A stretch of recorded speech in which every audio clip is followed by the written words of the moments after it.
পৃথিবীতে ভারতেই একমাত্র ক্রিকেট টিম যে ক্রিকেট টিমের ক্রিকেট ফ্যানরা খেলার সময় দোয়া করে, সৃষ্টিকর্তার কাছে প্রার্থনা করে যেন প্রতিপক্ষ টিম যেন আর কিছু রান স্কোরবোর্ডে যোগ করতে পারে, যেন ইন্ডিয়াকে যেন একটা বড় সড়ো টার্গেট দেয়।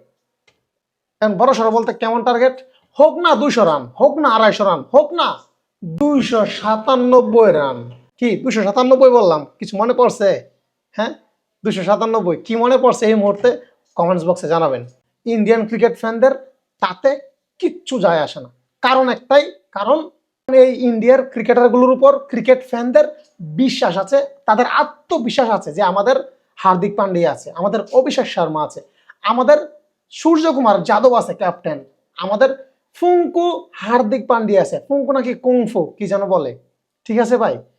তো তাদের এতটাই আত্মবিশ্বাস তাদের ক্রিকেটারদের উপর, এই জন্যই তারা চায় তাদেরকে একটা লম্বা টার্গেট দেব, যেন তারা দেখে মজা পায়, ফাইটিং হোক।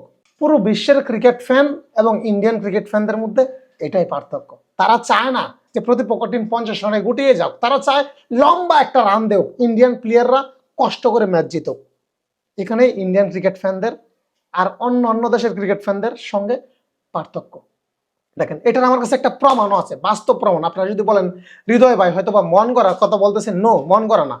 Last match India versus New Zealand 5 match T20 সিরিজের 3 নাম্বার ম্যাচে মুখোমুখি হয়েছিল এবং সেই ম্যাচে স্টেডিয়ামে ছিল ভারতীয় কন্টেন্ট ক্রিয়েটর মোটা বিজয় দাদা, বিগ সাইজের কিন্তু।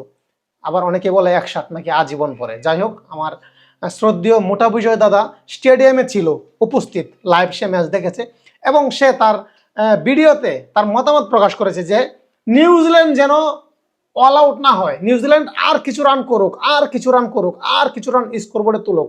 এবং সেই দিন কিন্তু নিউজিল্যান্ড মাত্র 138 রান স্কোরবোর্ডে তুলতে সক্ষম হয়েছিল। হ্যাঁ, শুধু মোটা বিষয় তাই না, আরো অনেক ক্রিকেট ফ্যানই আছেন আপনারা যারা চেয়েছিলেন 3 নাম্বার ম্যাচে, যেটা নিউজিল্যান্ড ইন্ডিয়াকে 138 রান টার্গেট দিয়েছিল এবং সেই ম্যাচ ইন্ডিয়া মাত্র 10 ওভারে জিতেছিল। এখন আসেন, কেন ইন্ডিয়ান ক্রিকেট ফ্যানরা চায় যে তাদেরকে একটা বড় একটা টার্গেট দেওয়া হোক, তারা কষ্ট করে ম্যাচ জিতুক? কারণ তাদের হাতে অস্ত্র আছে, সেই অস্ত্রগুলো অভিষেক শর্মা, তিলক বর্মা, সূর্যকুমার যাদব, হার্দিক পান্ডিয়া, রিঙ্কু সিং পর্যন্ত যাওয়াই লাগে না, এর আগেই তো অন্যরা ফিনিশ করে দেয়। তো এই যে ইন্ডিয়ান ক্রিকেট ফ্যানরা বলে যে আমাদেরকে একটা লম্বা সময় একটা বড় টার্গেট দেওক, দেখছেন তো কেন বলে? কারণ 10 ওভারে ভাত খাইতে বসলাম, নিউজিল্যান্ডের ব্যাটিং দেখে ভাত খাওয়ার ওঠার আগে খেলা শেষ। এই জন্যই তারা আসলে এটা চায়। চিন্তা করেন ইন্ডিয়ান ক্রিকেটটা বর্তমানে কোন জায়গায় আছে। তারপরে আবার মোটা বিষয় দাদা তারা আরো কিছু কষ্ট প্রকাশ করলো যে এত দূর থেকে এত কষ্ট করে আসলাম কি এই ম্যাচ দেখার জন্য? হ্যাঁ, 10 ওভারে ইন্ডিয়া জিততে গেল, এই একটা অবস্থা ভাই। এখানেই ভারতীয় ক্রিকেট ফ্যান আর পৃথিবীর অন্য দেশের ক্রিকেট ফ্যানদের পার্থক্য। তো বন্ধুরা, এই যে আমি কথাগুলো বললাম, এই কথাগুলো কি আসলে রাইট নাকি রং, আপনারা অবশ্যই কমেন্টস বক্সে জানাবেন। ভিডিওটা ভালো লাগলে অবশ্যই লাইক, কমেন্টস, শেয়ার করতে ভুলবেন না। ধন্যবাদ।